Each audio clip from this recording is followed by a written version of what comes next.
Welcome to Empower, ladies and gentlemen.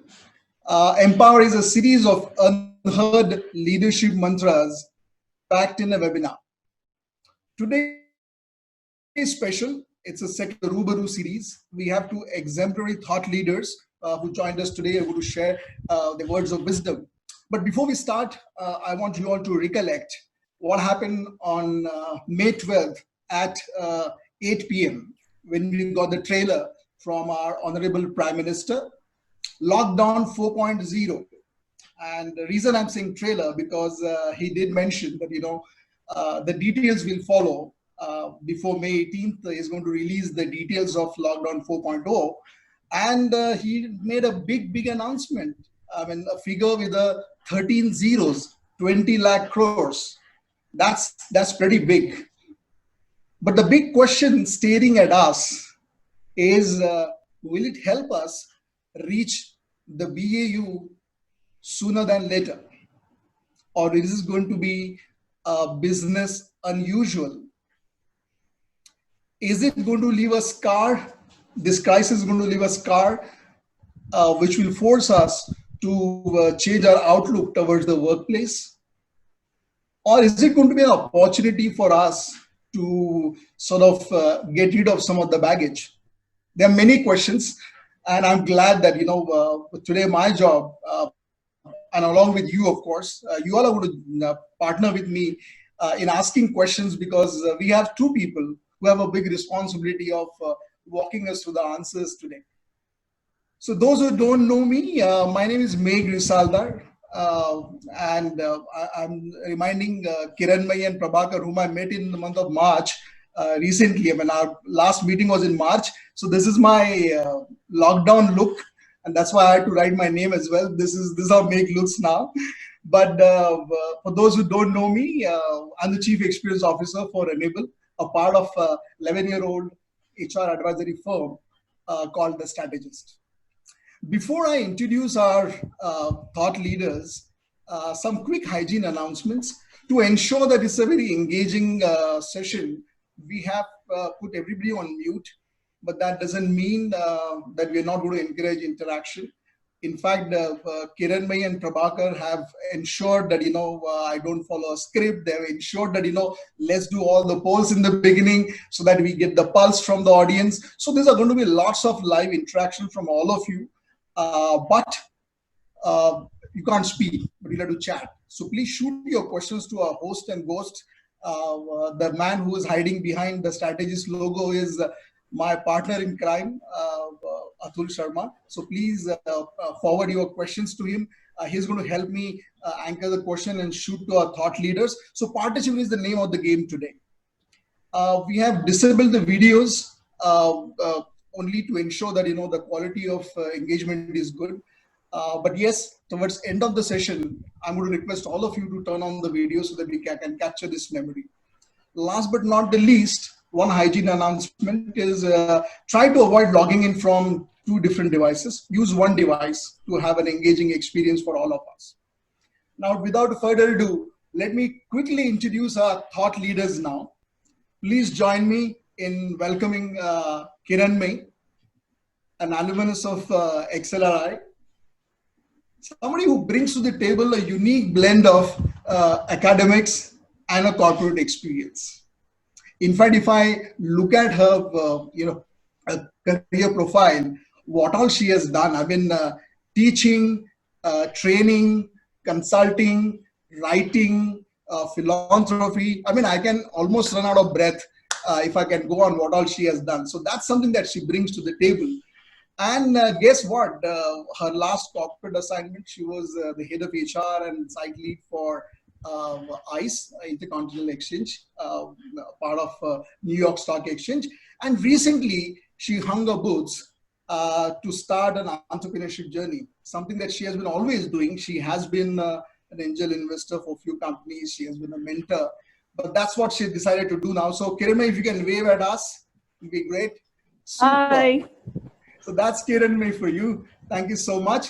Now, moving on to a gentleman, a dear friend, Prabhakar, alumnus of XLRI. He's an engineer from NIT Surathkal. And he's a big boss of ITC. I mean, ITC is a big brand, ranked number 10 in India, and he's the big boss. He's the EVP for the agribusiness for ITC. And guess what? Apart from his wisdom in the HR circle, he's known for his one-liners.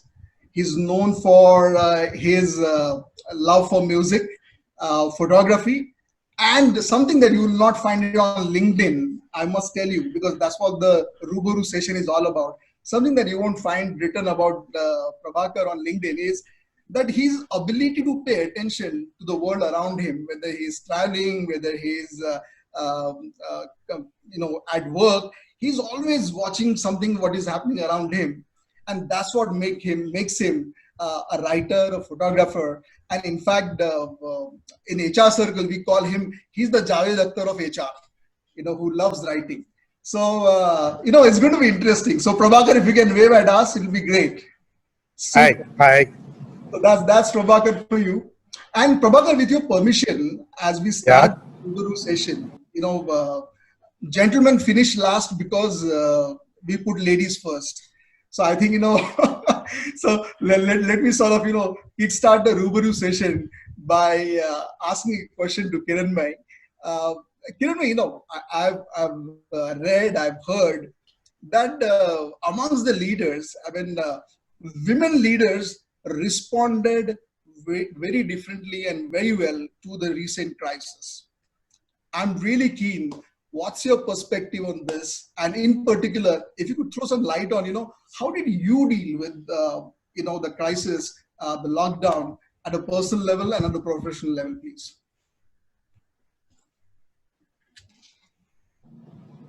Okay, one second.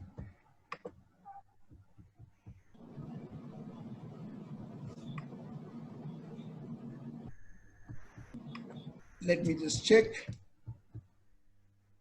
Atul? Yes. Now the host has unmuted me. Yeah. Thank you. All right.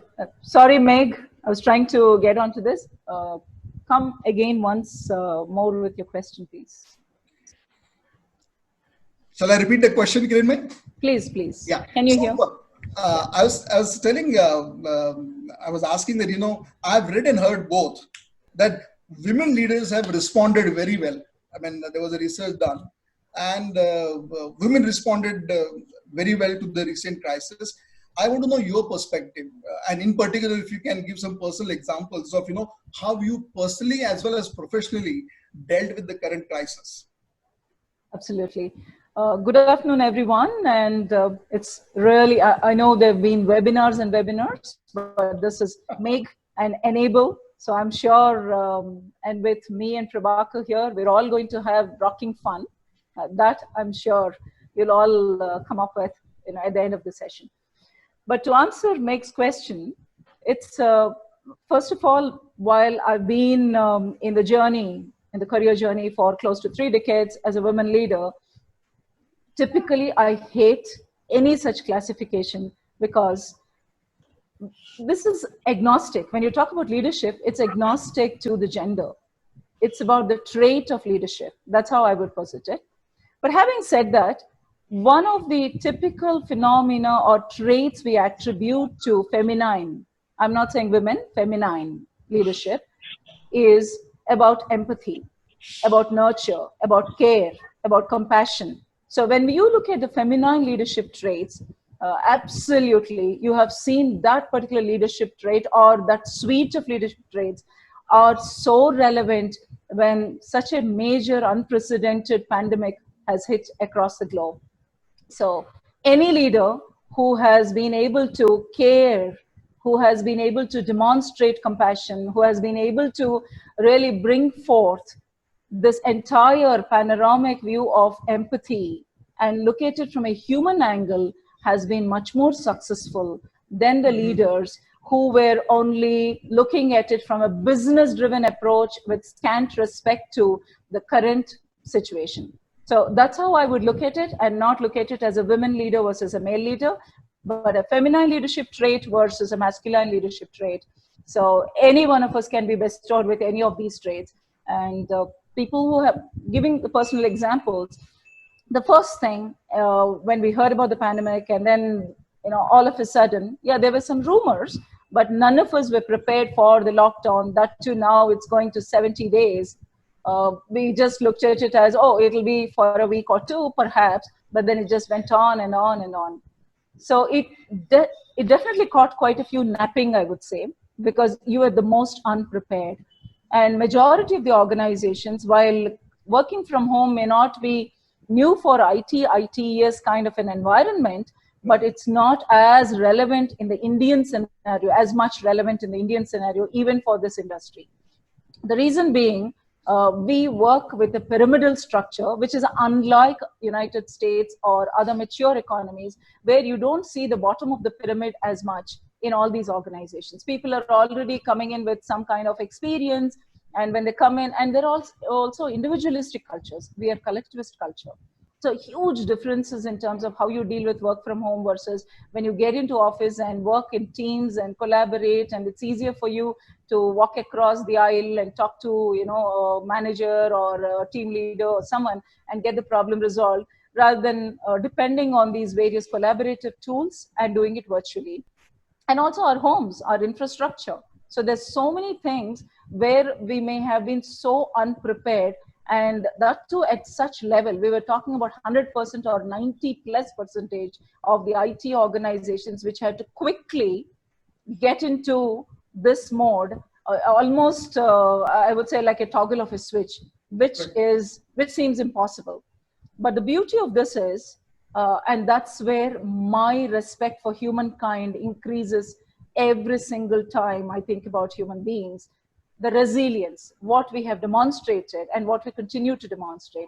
Beautiful. Almost everyone, while there was a panic mode and we were all scurrying and we look like headless chicken, and trying to understand what does it mean, what is the next person doing, how does it work, all these uncertainty questions and so on, still people were on the move. And leaders help them move the needle or swing the pendulum to the other spectrum and say, hey guys, we have to do it. There is no other way, because it's people first, safety first. So be safe in your homes, and we will give you the infrastructure. We will provide what you require. We will have to accommodate, we'll have to adjust, we'll have to see how it works, because most of the homes perhaps are not large. And most of the homes perhaps do not have a designated space. So they're all unprepared. So how do you? But they all rose to the occasion. The first 2 weeks perhaps have been very hard. Everybody trying to figure out. But now I think people have learned and mastered the art. Wonderful. I mean, as you very well said, but it's not about the gender. It's about the masculine energy and the feminine energy. And now I know, in particular, when we have been addressing the all women session, we always say, "Good afternoon, ladies and gentlemen," and they were just looking where the gentlemen around. So it was about the energies, not the gender. But great. Before I move to Prabhakar is a big fan of Steve Jobs, and who said that you should be pretty close to the customers about that. And in fact, he said that before even customers get to know about what they want, you should know what they want. But on Prabhakar's request, we have ensured that we should do polls first and see who all are there in the room. So let me do a quick poll. There are a series of questions, and as Prabhakar calls it, he said, me and Kiran may be able to orient our answers based on who else is available in this virtual room. So let's do some quick polls, and I'm going to start the polls now. The first poll is, what's your state of mind today? Speak your mind. Is it live to bounce back? Is it wait and watch? Be born again? Or you belong to that school of thought, if you can't avoid, enjoy the ride? I can see the statistics dancing here, and I can see Prabhakar smiling already. Okay.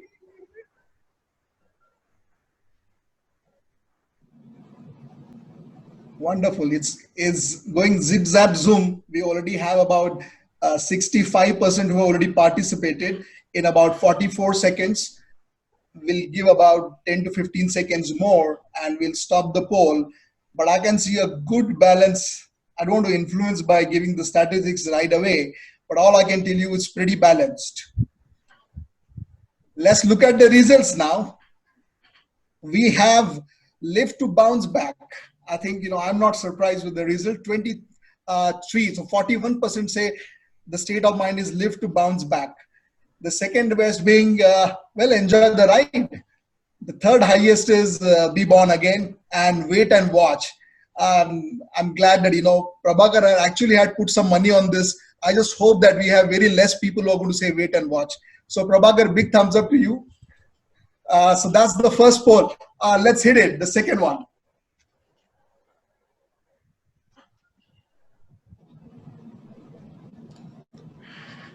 This is Kiran Mai and Prabhakar's favorite question, and I know how Prabhakar was busy in the month of April. What we would love to know is, from your organization perspective, what did you hit in the month of April? What percentage of operations had become normal?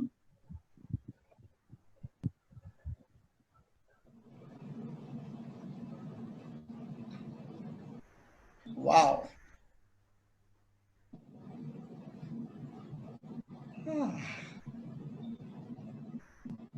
I don't want to disclose the trend, but all I can tell you is going to please a lot of us. There are people in the room who are busy in the month of April, is all I can say.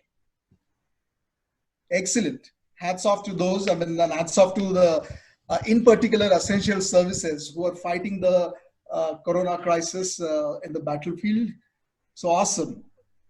We already have about 74% who have already participated in the survey, in the poll. I'll give about a few seconds more. And here we go. Here are the results.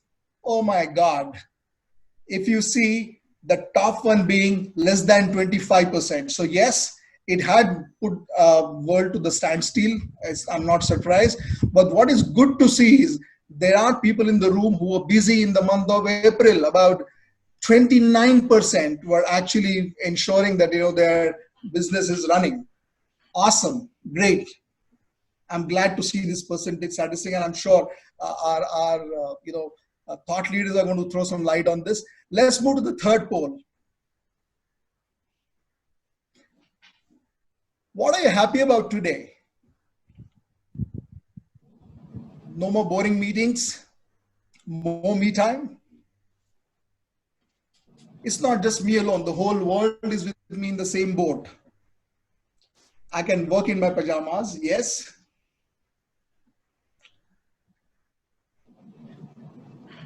In the last response, there's a typo error. It's not what, it is how can I admit. It's not what, it is how can I admit I'm happy.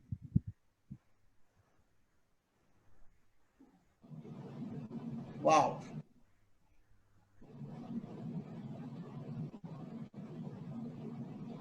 Wonderful. The stats are dancing. It's quite balanced response. Of course, it is a global crisis, and that factor seems to be leading right now. Well, we already have 80% people who have already voted. Let me give a few more seconds and let's close the poll.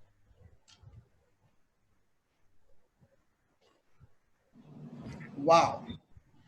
Here are the results. What you can see is it's not me alone. The whole world is with me. Everybody is fighting this battle, and that's what I'm happy about. It's not me alone. The second highest being more me time, and that's what we have been all waiting for. And I'm glad that most of us are making most of it. But very interesting statistics, and I'm not surprised with the top three factors. Brilliant. Can we move on to the next poll, please?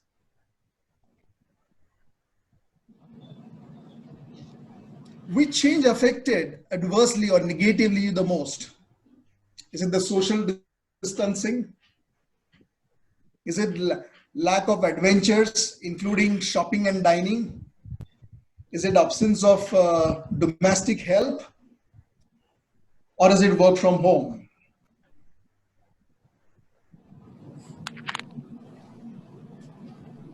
Well, a lot of us, including me, have picked up some new skills. I think and I have no regrets around that.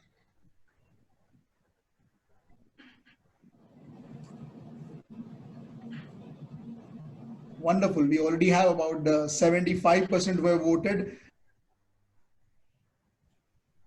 I can see both the thought leader speakers are making notes about who all we are in the room and what are the trends, because that's how the answers are going to be very sharp about who are in the room. And here are the results. Which change affected us the most? Social distancing. Yes, so we are all social animals, and I think that seems to be the most missing factor. The second highest being absence of domestic help. Yes, it has taken a big hit. I was talking about some of us have already named this lockdown as the skill upgradation program, but brilliant. I'm glad that you're speaking your mind. And one last poll. What is going to be the most likely version of HR post lockdown? Is it going to be more strategic now from where we were till about Feb March? Are we going to be doing most administrative stuff, ensuring safety, ensuring the infrastructure? Are we going to do more of people advocacy? Or are we going to be ad hoc, do as directed, as I call it?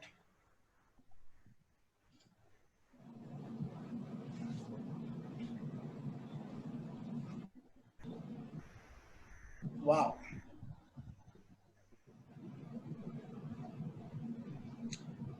This is going to really help us understand because I know we have a very mixed population today. Not all are from HR. We have a good percentage of population who are non-HR, and I think it's good to get a perspective from both, from HR as well as non-HR. And here are the reasons. Most of you believe that the role is going to be far more strategic. So big thumbs up for the HR folks. The second as being the people advocacy. And I'm not surprised that, we don't believe that it's going to be ad hoc. Brilliant, brilliant.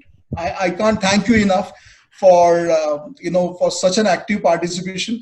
Indeed, it has helped us peep into your mind and understand who you all in the room. And so right now, if you can still see the polling screen on your desktop or a laptop, you can close it. And let me move to Prabhakar, who was gently making some notes. And I know, Prabhakar, I know the second question, because when all of us friends were chit-chatting on Zoom, we missed you the most because you were busy in doing some office work.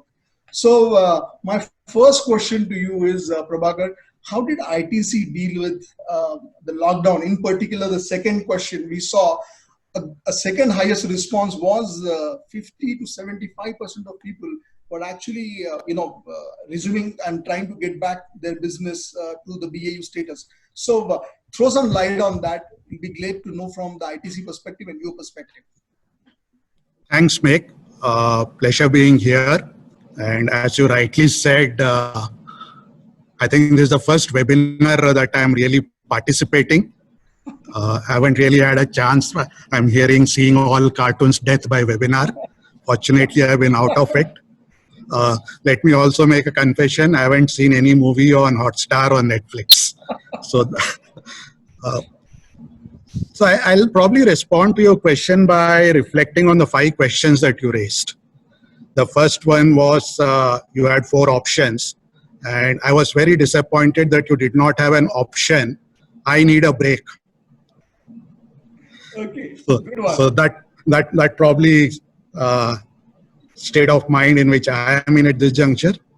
I would actually salute the 18-20 odd percent of people who said more than 75% of operations are going, and I can relate to it, having been involved with it. So hats off to that entire organization. I think the secret is really in the third question, where you had an option, if I remember, which said we are all in the same boat. Correct. I think if I were to sort of put it down to one single thing where we looked at it very differently, is to say we are not in the same boat. We are in a different boat. It is flooding. There are storms, but you have to still continue to navigate. Right. I think that one important thing really was the mindset issue. It's all about mindset. Right. And second is it is all about believing in yourself. And I don't know whether later, but I thought I would probably give a sense check of what I mean by believing in yourself. Somewhere from third week of March itself, I think it could have gone wrong, but in hindsight, it has proved right. The fundamental assumption that we made was that prepare for a 90-day collapse. Don't look at it as a 1 week issue or a 10-day issue. Whatever we do, whatever we prepare, assume that for next 90 days, it's going to be a crisis. And the moment you started on that particular assumption, you realize that as an organization, as a commercial entity, you can't be just sitting idle for 90 days. You have to make things happen. And therefore, one of the things that we sort of said is, let us ensure that we do not get into a phase where there is slackness, where there is a break, and then coming back would be very, very different. So you have to continue what you were pre-COVID. Yes, with a whole lot of other stuff, and I will get back to what we did exactly on that. And so those were some of the mindset issues that we started with. And I think that's the reason why we've been able to manage the operation. And just to give you a perspective, when I'm saying managing operations, we had our operations going at about 150 odd locations across the country in close to about 120 districts in 20 states. We were running our retail stores, fuel stations, almost about 30 factories we were operating, either our own or contract factories. So everything was in a normal mode, in a sense like business as usual. If I were to sort of reflect back, and let me confess that what I'm now going to share is not something that we started off with. Things started falling in place. But when I reflect back now as to what was a mantra of success for us, the first was, it's basically, and L is a very bad word now.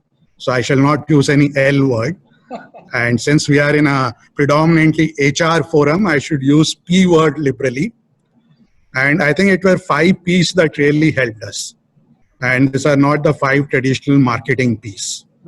And in a sense, each of these P's was a sequence. I will not delve into details, but just to give you a flavor of it, the first P that we focused was protect.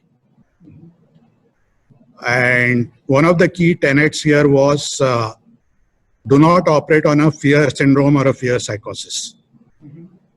Do not assume that you can avoid a COVID case. What you can do is probably reduce the probability of having a COVID case. But design everything on the assumption that you will have a COVID case. Wow. So, and unless you sort of focus on the protect, which is whether it's protecting our own employees, our stakeholders, etc., we couldn't have moved to the next step. The second step that we really focused was on purpose. I'm talking of a very dispersed organization. I said 150 odd people, close to about 5,000 odd employees on rolls, close to about 2,500 employees off rolls, and predominantly in field locations. We said, let's sort of focus on the purpose part of it as to why we should not be navigating the same boat. Why should we be moving in a boat which is very, very different?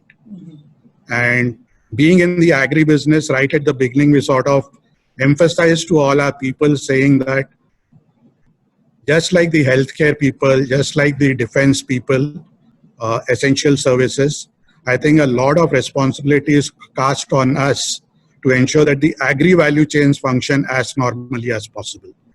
So it's not for you and me, but it's for the larger purpose of the country that we need to sort of continue with our operations. So that was the second thing that we focused. Having got the alignment, we said now it's important for us to put all protocols in place because it was a new way of working. Old way of workings would not have come into play. So every aspect, every dimension, it were focusing on protocols. We got almost all our protocols in place by about first week of April. And our first factory actually started running 3 shifts with 100% attendance on the 6th of April. Wow. And having laid down the protocols, we said, let's revisit all our processes, whether it's business processes or people processes. And given that you'll be operating work from home, and mind you, ITC is a brick and mortar company, old age mindset. And for us, it was a much bigger shift that we had to make in terms of revisiting our processes. The last P that I wanted to sort of highlight was all about pride. And that was something that we sort of worked relentlessly to ensure that at the end of the day, when you go and hit your sack, hit your bed, go back to your home, not only you feel a sense of pride of having done something, but your family also feels a sense of pride. And a lot of focus was done on this element actually. So it was this combination of peace. The execution was basically by setting a team of teams. And I would dare say that the entire fulcrum for all the operations shifted to HR. Everything converged at the HR table. And that was something very, very satisfying and gratifying. And at the end of it, if there was a dilemma, it would be the HR's call whether to pursue or not pursue. So that was something that was useful. Maybe later I'll sort of delve into some examples. Maybe let's sort of hear from Kiran. But just to summarize, 5Ps and team of teams. Prabhakar, there's a follow-up question which is somebody has shooted. Yeah. The follow-up question is that most of us were caught napping. I mean, and honestly, most of us, I mean, the close friends also were surprised why you were not participating. And we know now where were you busy with. Tell us, if because none of us were aware of this crisis coming, if you were to do that one thing, if you had to face this situation all over again, what would somebody like ITC and you would do differently? I mean, hats off to the preparedness that you showcase. But is there one thing that you could do differently? I guess I wouldn't say differently, but with much more rigor of not being cocooned to what is happening in India. How are you alert to what is happening across the length and breadth of the world? Because if you really look at it, Wuhan started sometime in December itself. And I think and this is a challenge that I foresee will happen in future also. And that's a mindset mentality. Nothing will happen to me. We have this mindset at an individual level. We have this mindset at an organization level, and we have this mindset at an India level or a country level. So if at all you'll have to sort of revisit, work on a thing that it can happen to me also. Thanks, Prabhakar. And you're so right. I mean, I remember me and Srini were in Sri Lanka in the month of January, and this one thing was being shown on a television. I actually was changing the channel, and Srini forced me. He said, "No, just hold on. Let's see what is happening." I mean, that's the mindset. Perfect. So, Kiran bhai, one very interesting question for you that has come up. That while the world is focusing on, what are the changes happening around us and post-lockdown, what will be different and all that, can you share with us, is there something which is going to remain unchanged?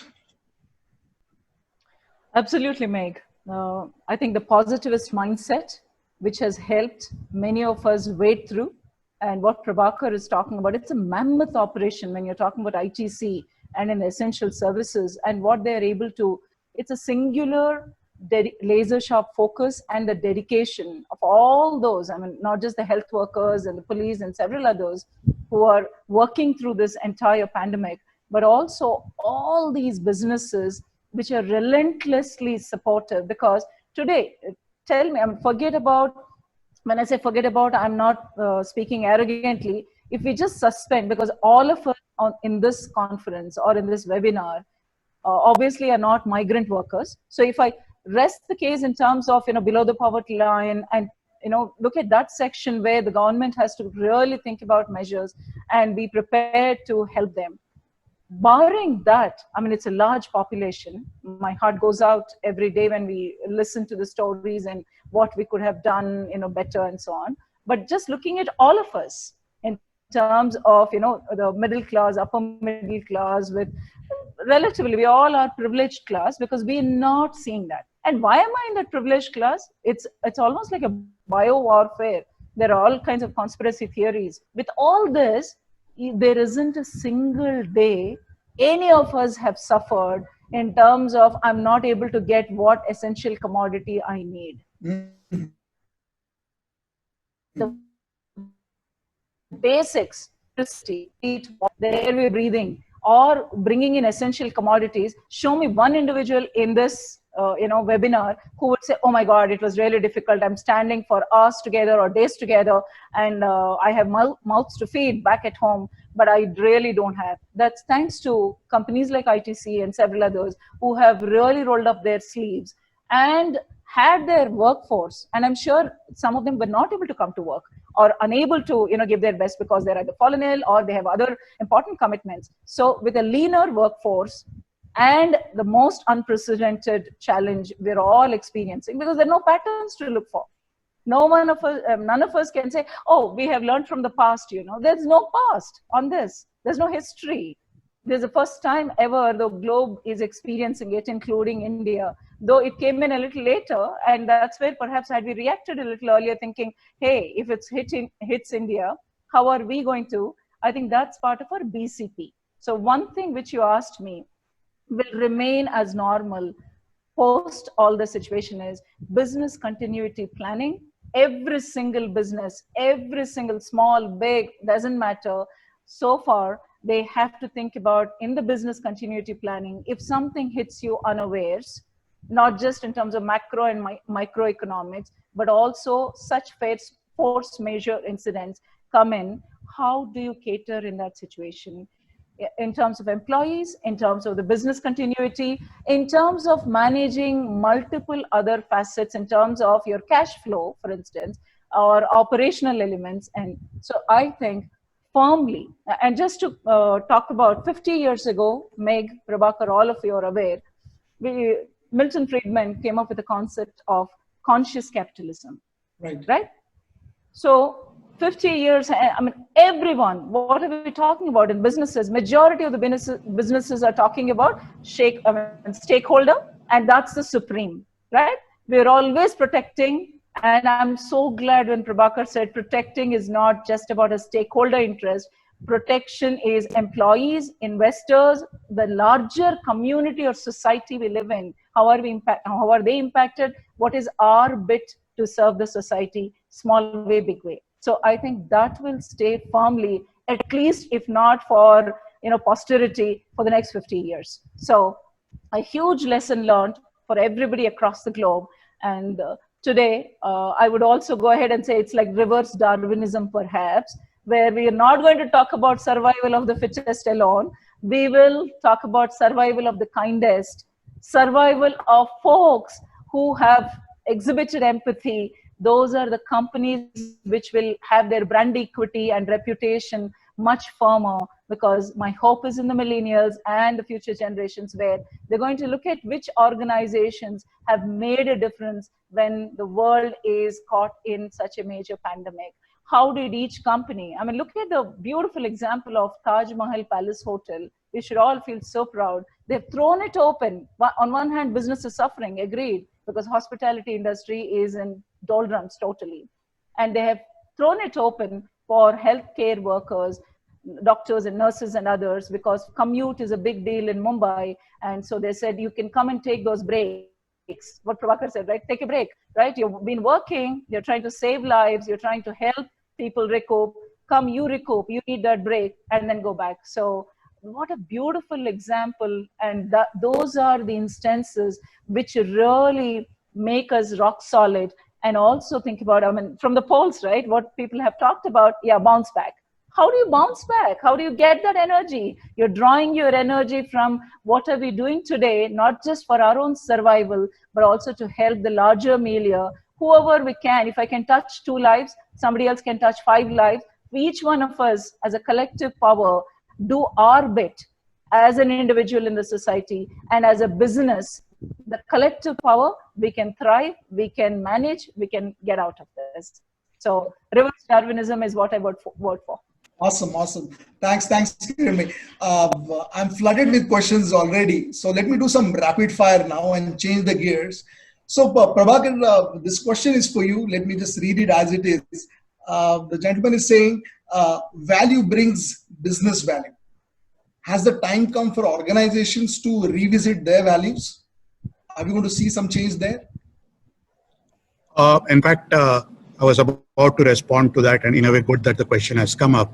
When you asked what will not change, uh, or what should not change, in my view, what should not change is the values of the organization.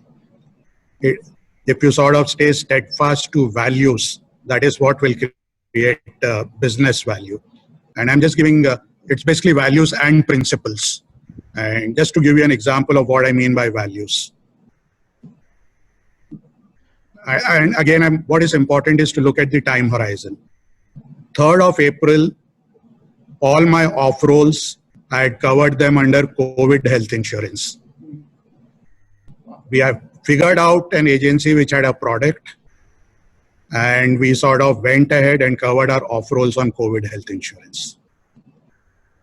Somewhere around, I think 9th or 10th of April, our chairman had a town hall with all employees. And in the town hall, not knowing how things will unfold going forward in terms of business or economy, he made a public commitment that nobody needs fear losing a job. I'm hearing there are discussions of pay cut across the organization. There will not be any pay cut. We will find other ways how to sort of pull up our strings. A third example is we are a seasonal industry, and we have what some of the folks would know. There's something called badlis, whom you engage only when you require. And we have had a set of about 400, 500 badlis who have not been engaged for the last 2 years. When the discussions were happening saying, should you pay wages for the lockout period or not, we extended financial assistance to these badlis, knowing very well that they will not have any other means of economic livelihood. And this is what I mean by values. Tomorrow, let's say if we have a much worse crisis, I'm fairly confident that what people have experienced in terms of values, people themselves will rally and come forward to sort of support whatever the organization is looking at. So my short point is, ultimately, if you can hold on to your values, live your values, come any crisis, you can succeed. Perfect. Thanks, Prabhakar, for that take on the values. But Kiranbhai, you come from, your last corporate role was from a predominantly IT industry. And of course, now I should not bracket digitization to only IT industry. I think everybody is following that across. But the scare right now that the people have is with accelerated digitization and the kind of, the boundaries between work and home blurring, would there be separation? What will happen to the work-life balance? You take on this, Kiranbhai. It's very interesting. For almost 3 decades, I have been part of the industry or whatever hats I don. Continually, this refrain keeps coming back: work-life balance. And I'm amused and I laugh because it's a myth. In the sense, it depends how you define work-life balance. For me, it's work-life integration.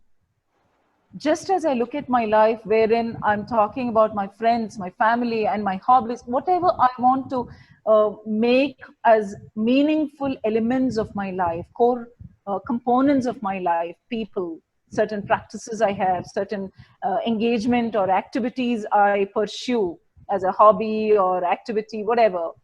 That's my quality of life. I mean, I determine that. Each individual, can determine that. And now work is a choice I have made, right? At least in this forum, all of us have made it as a choice. We have chosen what kind of work we want to get into, what kind of corporate or profession we have chosen. So when we have chosen and embraced these, now how do I integrate the work aspect or dynamic of my life, which is largely in my wakeful hours? And then how do I bring in the element of other components of life? So work is a part of my life because I have made a choice to work. Right. So I should not look at it as where do I can I separate it? The more and more inroads of technology, AI, and everything has happened, your privacy is gone, right? I mean, there are, it's a boon, advantage in some ways, but it's also a bane because now you're always on, because technology is bringing you everything. I mean, anytime people can reach you. So it's not just the ATMs where you can just go and pick up your currency. We become human ATMs, in the sense your boss, your peer group, your team member, anybody can reach you anytime, right? You're always on. So with technology making inroads, there are some good things, but there are also, but it's for you to maintain that discipline. So if I were to give my example, workaholic as I am, and several of us are, at the same time, I have plugged in a discipline for myself, and those are set rules. After a certain time, I'm going to not look at my mobile phones, right? So it's shut off, period. So if there is a crisis, and that's what I would tell both to the family as well as somebody in the company would know what is, if there is really an emergency or crisis, they know how to get me out of that, right? So we will have to create that, and then say, all right, okay, these 7 hours or 8 hours are my hours where I need to sleep, rejuvenate, and then get back. So now when work has made inroads into my home, for majority of us, you have to create that space and be very clear. So I'll have to tell my boss, the CHRO, when they were organizing some, luckily I work for US companies, which means it's my mornings and evenings which can go for a toss, but during the day, it's my day job where I'm talking to folks in India in the same time zone.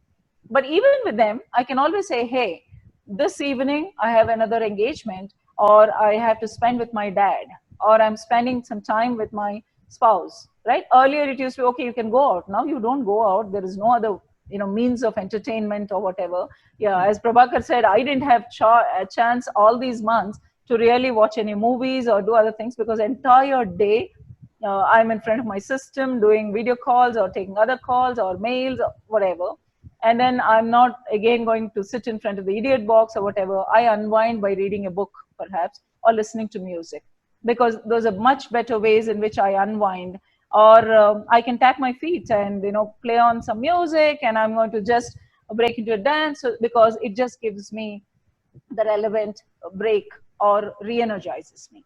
So for everyone out here, I would say, please find that mojo. Please find for yourself, what is it which energizes you? What are those pockets you need to have so that you continue to be excelling in your work as well as at home in whatever you want to do. You don't have to be a superwoman, because that's another problem, especially women suffer from, if not man, because in our kind of dynamic, typically women wants to be a super mom, super wife, super sibling, super daughter, super everything, right? While you also want to be very successful in your workspace.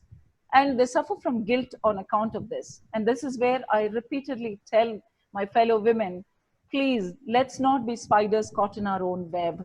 We have to segregate, and the segregation is within us. It's nothing, not the physical one of saying, this is my office space, this is my home space. Within the home, wherever you're working from, you can always say, this is my work time, this is my non-work time. And you don't have to feel guilty. Supposing you're on a video call and someone, my hubby shows up, I just say, hey, say hello, that's him. Or I'm just casually, I'm saying, okay, I just look around. There's no guilt in terms of, I don't have to be with a poker face and say, oh my God, I'm speaking to somebody, now I have to. There's no play acting here. They all know you're all working from home. And that's a new reality. So it's how the conventional dogmas have to be thrown away. And it's a new bold way of, you say, yeah, this is a reality. And all of us are practically trying to manage both the domestic chores as well as, spending some quality time with family. Now they all see you around, but they really don't talk to you the entire day, right? You're around, but you're really not there physically. They know you're somewhere in the house, or you're in one corner, depending on how large or how small your home space is. But you're really not available to them. You're in front of your laptop working through the entire day, and maybe you take a quick bio break, or you just get to sit. And some of you must have seen, I had my tea, so that's a discipline. I mean, come what may, come rain or shine, okay, I just said I'm going to have this because I have to keep hydrating myself, keep energizing. I take walks in between. These are things which are more like our personal. I mean, for me, I have to build that immunity. And this pandemic has actually told every one of us, how do we fight it? No vaccine or yes vaccine, it's our immunity. The fatality is, or mortality is, only 3% if you look at the numbers, statistics, right, in India. So if you start looking at it, even across the globe, it's not like a huge mortality rates, but there is a scare because of various other factors. So we have to look at, how do I build my inner resilience? How do I build my immunity? How do I look at, hey, I'm at work now, or I should be able to tell my boss, my peer group, someone, hey, right now, I think my child is calling. Can I just take 5 minutes and get back? Unless, something is on fire. While you have to give your laser sharp focus to your work, you also need to have that quality of life. It's dependent on you. You can't go on talking about work-life balance, and it's not the number of hours again, but it's what energizes you. And even for half an hour, if you can get energized by tapping your feet, listening to music, do some fun stuff with your own loved ones, and then come back. It's a choice you Awesome. I make. mean, Kiran, the way you articulated, all I can say is about these are work-life choices, and it's not about a work-life balance. So very well articulated, Kiran. Another rapid fire for Prabhakar. Prabhakar, we have seen a very handful of initiatives, but at least which were publicized in media and all that. One such example is Accenture partnering with a couple of other firms where they did this People and Work Connect. So where people are access, they can post their profiles, and where people have work and they're looking for people, they're advertising their jobs. It's a very good initiative taken by Accenture and a couple of other companies who joined hands with them. What I'm keen to know from you is, Prabhakar, are there any obvious opportunities right now wherein corporates should pitch in, but we haven't heard anything on that front? Uh, yeah, I definitely see a lot of opportunities, and I'll just give you one simple example, which I won't say we have still been very successful, but we are working on it. If you look at large metros, I don't know what's going to happen to the newspaper industry, but there were this whole lot of people whose daily job was going and throwing the newspaper in the houses early morning. And from April or mid onwards, they have no job. So we've actually partnered with one of the newspapers in Delhi and said, can we tap this set of people that you have? And can I sort of use their network, their information of the localities, because they know the localities probably better than a Google map. Yeah. And can we use them to reach out our products in those localities? So just one example. And I'm sure there are several opportunities like this. Wonderful. I mean, Prabhakar, I think, while you talked initially about what ITC has already done enough, but this is a brilliant example of, it's not a rocket science. If you have the intent, there are enough opportunities on the table. It's all, you have to just take that one step. Kiran, I know you're known in the HR circle for, your vibrancy, your people, your emotional quotient, your ability to connect people. Yes, post lockdown, and I know Prabhakar does good hell from lockdown, but tell us about what is going to happen to this HR framework. I mean, what happened to town halls? What happened to our off-site meetings? Is it all going to be passé now? It'll be in a different form.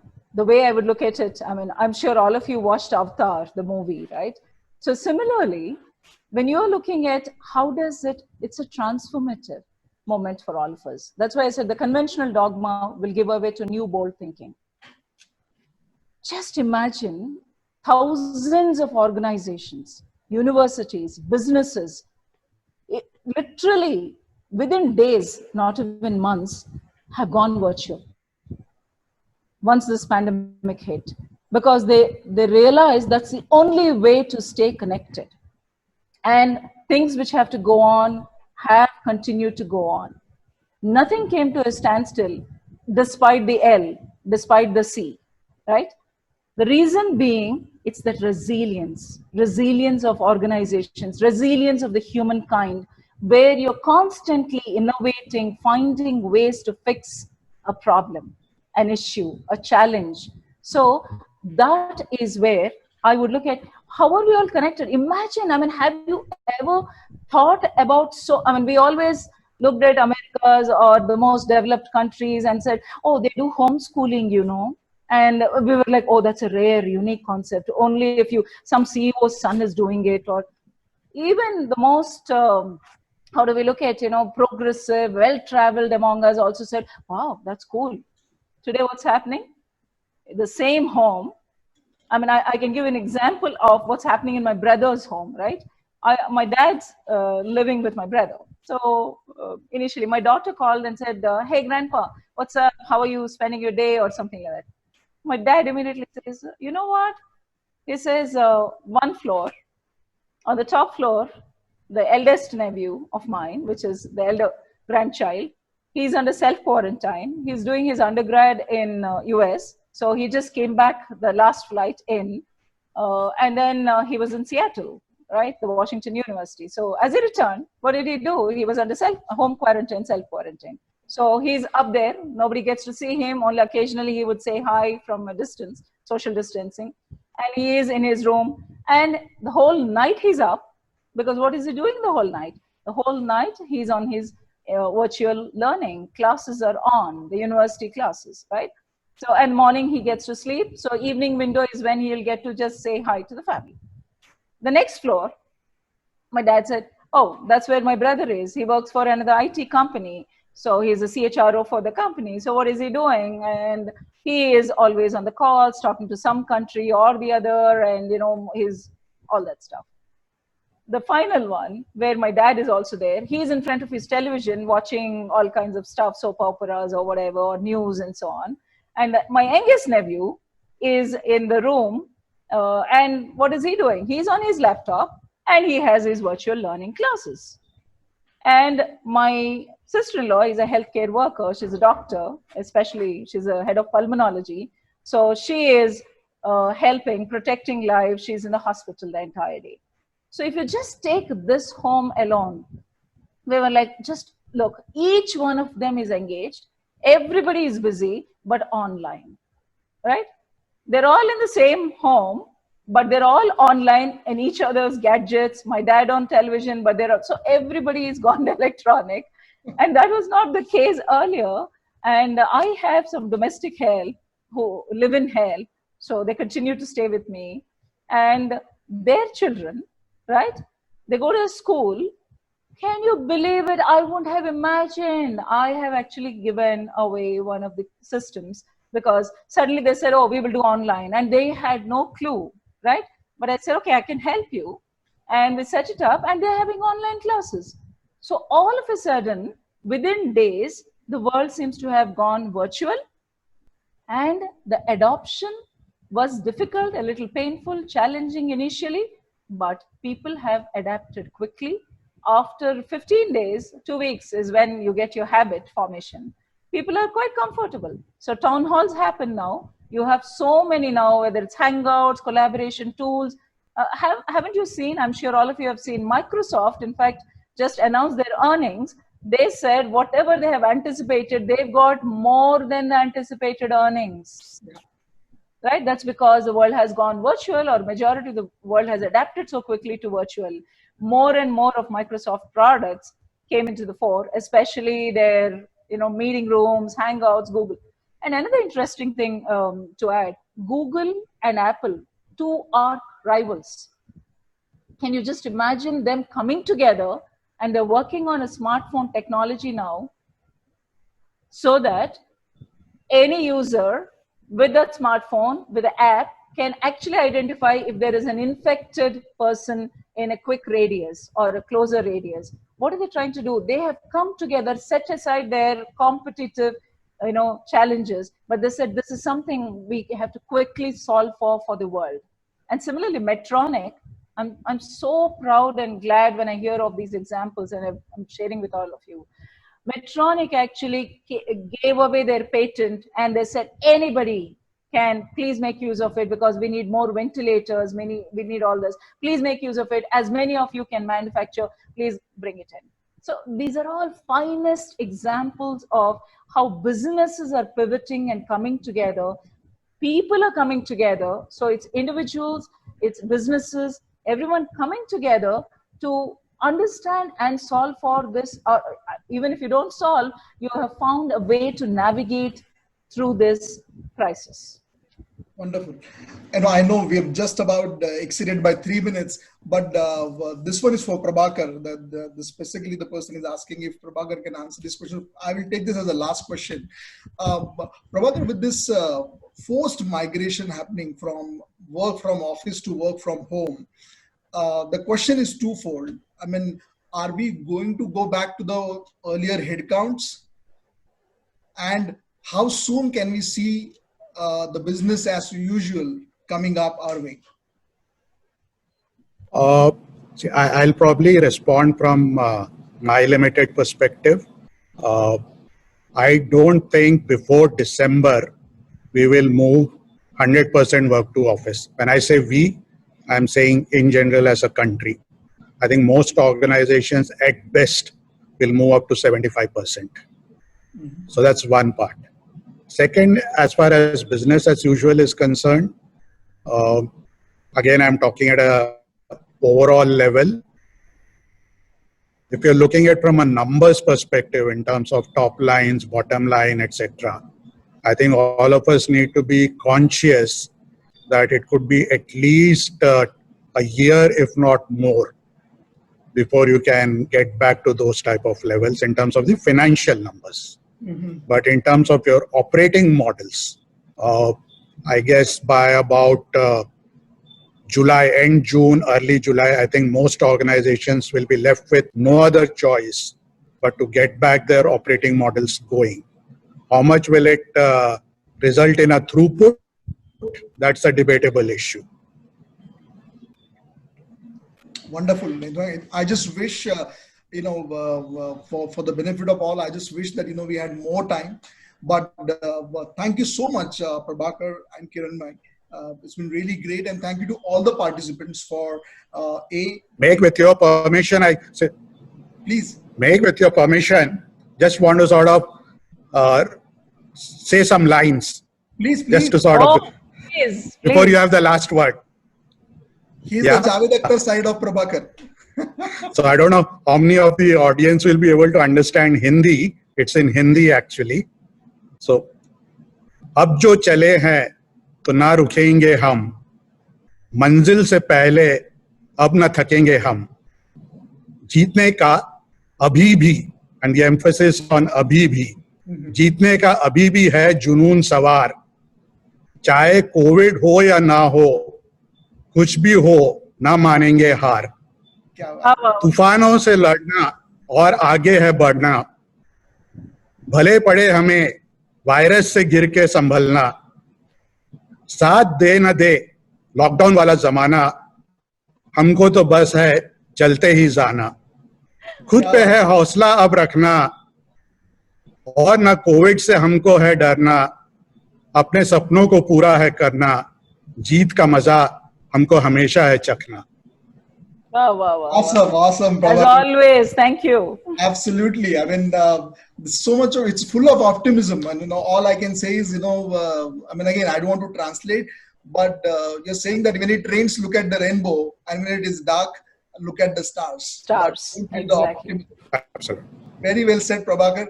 If there are no copyrights, please send it to me on WhatsApp also. But once again, I request all the participants now to turn on the videos so that we can capture wonderful memory. And on behalf of Enable and the Strategist family. I sincerely want to thank you everyone for making this session very interactive, very engaging. And I'm so sorry when I can see on the right side of my screen, my partner in crime, Atul Sharma, as you can see him smiling. I know how angry he is that I am not taking more questions because people are shooting questions to him and he's directing to me. I'm so sorry, Atul. There are a list of questions. Maybe we'll have to put a mail across to each one of them, taking suggestions. Yeah, I think we can do that. We'll be more than happy to, respond, Prabhakar and me, and then share it back with the strategist so that you can send it back to them. Absolutely. I mean, it has been an awesome Rubaru session. I mean, and I think the icing on the cake was about those wonderful lines from Prabhakar, which was full of optimism. But great, I want to wish everyone a good evening ahead. And before we hang up, I want to tell you that, next Friday, we have another Rubaru coming up. So please stay tuned. And in fact, as Atul very fondly says, he says, we want to make Empower Rubaru sessions and Empower series so popular that when people are looking forward to hearing 8 p.m. is now synonym with Mr. Modi's talk. We are saying that let the 4 p.m. on Friday be known for the Empower talks, and that can only happen when this wonderful people like you keep coming to listen to such thought leaders like Prabhakar and Kiranmai to hear those unheard mantras which are very rarely found on Google and elsewhere unless we decide to publish it. But thanks once again. We wish you have a wonderful evening ahead and stay tuned. The next Rubaru is going to be very exciting, very interesting because I'll just give a hint to that all we know is it's not the magic that takes you to the other world. It is the story which can take you to the other world. So next one is coming up is on the storytelling and how relevant is storytelling in current situation. With that, this is me and Atul signing off. Stay tuned on Empower. And once again, thank you to all. Have a good weekend ahead and see you soon. Thank you. Bye-bye. Thanks. Bye for now.